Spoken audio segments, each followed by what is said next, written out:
General प्रसाद, एक तो हम चाहेंगे कि अगर हमारे दर्शकों के लिए आप आसान शब्दों में समझा पाए कि अगर किसी देश को डीमिलिटराइज करने की बात आती है, अगर केवल एक युद्ध को एक देश यानी रूस स्पेशल मिलिट्री ऑपरेशंस कहता है और कहता है हम यूक्रेन को डीमिलिटराइज करेंगे, तो इसके मायने क्या है? वो कब तक युद्ध लड़ना चाहता है? एम क्या है उसका? वो तब तक युद्ध लड़ता रहेगा जब तक उसको यूक्रेनियन फौज मुकाबला करती रहेंगी। मुझे एक सवाल का जवाब अगर कोई दे दे तो मैं बड़ा खुश होऊंगा कि कोई एक ऐसी वेस्टर्न पावर है जिसने कभी ये कहा हो कि युद्ध को रोकना चाहते हैं, युद्ध रोकने के लिए हम ये करने को तैयार हैं। वो तो ये कहते हैं कि और आप युद्ध लड़िए, हम आपको और मिसाइल देंगे और टैंक देंगे और रॉकेट लॉन्चर देंगे और पैसा देंगे और सब चीज देंगे, आप लड़ते रहिए। ये किसी ने आज तक बताया कि हम लड़ाई को रोकना चाहते हैं, इसके लिए रोकने के लिए हमें क्या करना चाहिए? किसी वेस्टर्न पावर ने यह नहीं कहा।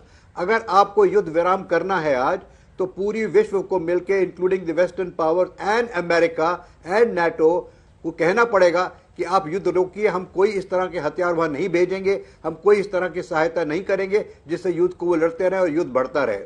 दूसरी बात, सरल शब्दों में जो आपने मुझसे कहा, मैं ये कहूंगा कि रशिया का जो इनिशियल एम था उसको उन्होंने कुछ मॉडिफाई किया, कुछ बदली किया है।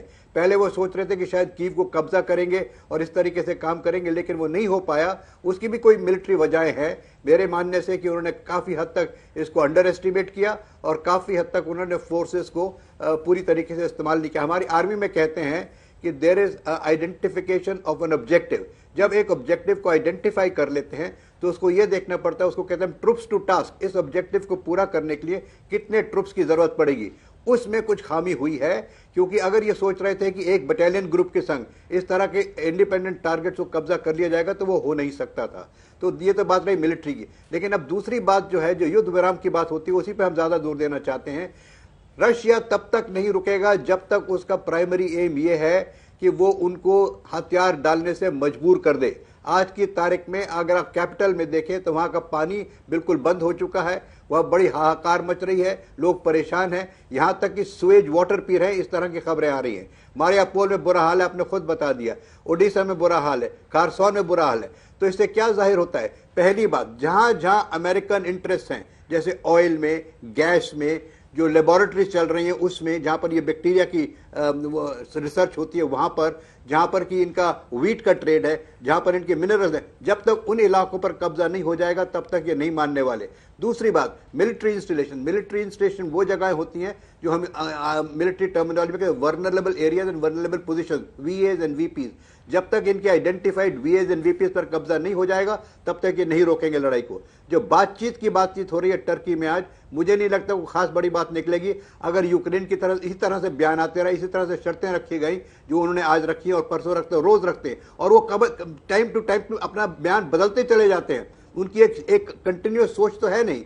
He's got no serious plan as to how to de-escalate। वो तो रोज नई बात कर देते हैं, फिर उसके बाद कुछ और छेड़ कर देते हैं, फिर नई बात कर देते हैं। उसका वजह क्या है? उनको कोई उत्साह है, somebody instigating them from some other areas, from western power, कि आप लड़ते रहिए। हम अभी पोलैंड गए, हमने वहां हौसला अफजाई की है, हम टैंक भेज देंगे, हम जहाज दे देंगे, हम ये कर देंगे, वो कर देंगे, आप लड़ते रहिए। इससे क्या हो रहा है? इससे नुकसान हो रहा है यूक्रेन का। इससे वहां कितनी बर्बादी हो गई, कितने मिलियन लोग रेफ्यूजी बन गए, वहां लोग परेशान हो रहे हैं। इस समय world has to get together to stop this war, and the only way to stop it is to say the western powers must stand up and say we are giving no more weapons. हम कुछ नहीं देंगे, अब लड़ाई को बंद कीजिए।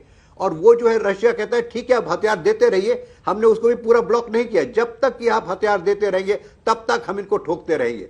तो please stop sending military add, stop से इट पब्लिकली दैट हम इनको कोई मिलिट्री एड अब नहीं दे रहे हैं। बहुत सत्यानाश हो चुका है, जितनी मिलिट्री एड और देंगे उतना और नाश होगा। जनरल प्रसाद, आप चाहते हैं कि सिर्फ ह्यूमैनिटेरियन एड हो, मिलिट्री एड न हो? इससे यूक्रेन को मुश्किलें नहीं पड़ेंगी? क्योंकि यूक्रेन की तरफ से बार बार कहा जा रहा है कि आप दीजिए ह्यूमैनिटेरियन। नो, देखिए, ह्यूमैनिटेरियन एड को तो कोई क्वेश्चन कर ही नहीं सकता। ह्यूमैनिटेरियन एड तो सारी विश्व देने को तैयार, मेडिसिन देने को तैयार है, हर एक चीज देने को तैयार। लेकिन please stop giving weapons, stop giving armament, stop giving ammunition. जब तक वो देते रहेंगे तब तक ये लड़ते रहेंगे। अरे इनका बंद कर दीजिए, लड़ाई बंद हो जाएगी। तो ये बात सबको समझनी। और आखिरी बात जो मैं कह रहा था, मैं आप नहीं कह पाया, कि जब तक कि सदर्न एरियाज यानी कि ओडिशा, मारियापोल, खारसोन, इन सब इलाकों पर इनका टोटल कंट्रोल नहीं हो जाएगा, he wants to get a clean and assured passage into the Black Sea, वो लेना बहुत जरूरी है इनके लिए। तीसरी बात जो है वो सबसे बड़ी बात है ऑयल एक्सप्लोरेशन की। ऑयल एक्सप्लोरेशन साउथ में बहुत उसकी पॉसिबिलिटीज हैं। वहां अमेरिकन कंपनी ऑयल एक्सप्लोरेशन का कॉन्ट्रैक्ट ले चुकी है, उस कॉन्ट्रैक्ट को ये रद्द करना चाहते हैं। They want to run the oil exploration themselves, the Russians want to start that. तो ये सब 4-5 बातें बड़ी साफ दिख रही हैं आज। मैं तो आज भी सबसे ये कहूंगा कि आप पूरे विश्व को समझाएं कि please stop giving them weapons. आप बच्चों को हथियार देते रहेंगे, बच्चे फायर करते रहेंगे और मरते रहेंगे, तो ये तो होते ही रहेगा। और अगर इस किस्म के रोज सुबह बयान बदली करेंगे तो मॉस्को में गुस्सा नहीं आएगा तो और क्या आएगा कि कल ये कुछ और कह रहे थे, आज कुछ और कह रहे हैं। इनको चाहते हैं इनको 2 थप्पड़ और लगाओ। So that is the kind of attitude, is a children's play going on. Nobody can see कि हो क्या रहा है। अब आज मुझसे अगर पूछे कोई, तो there should be a United Nations resolution saying we will not give any military aid, please stop this. Then you see what happens.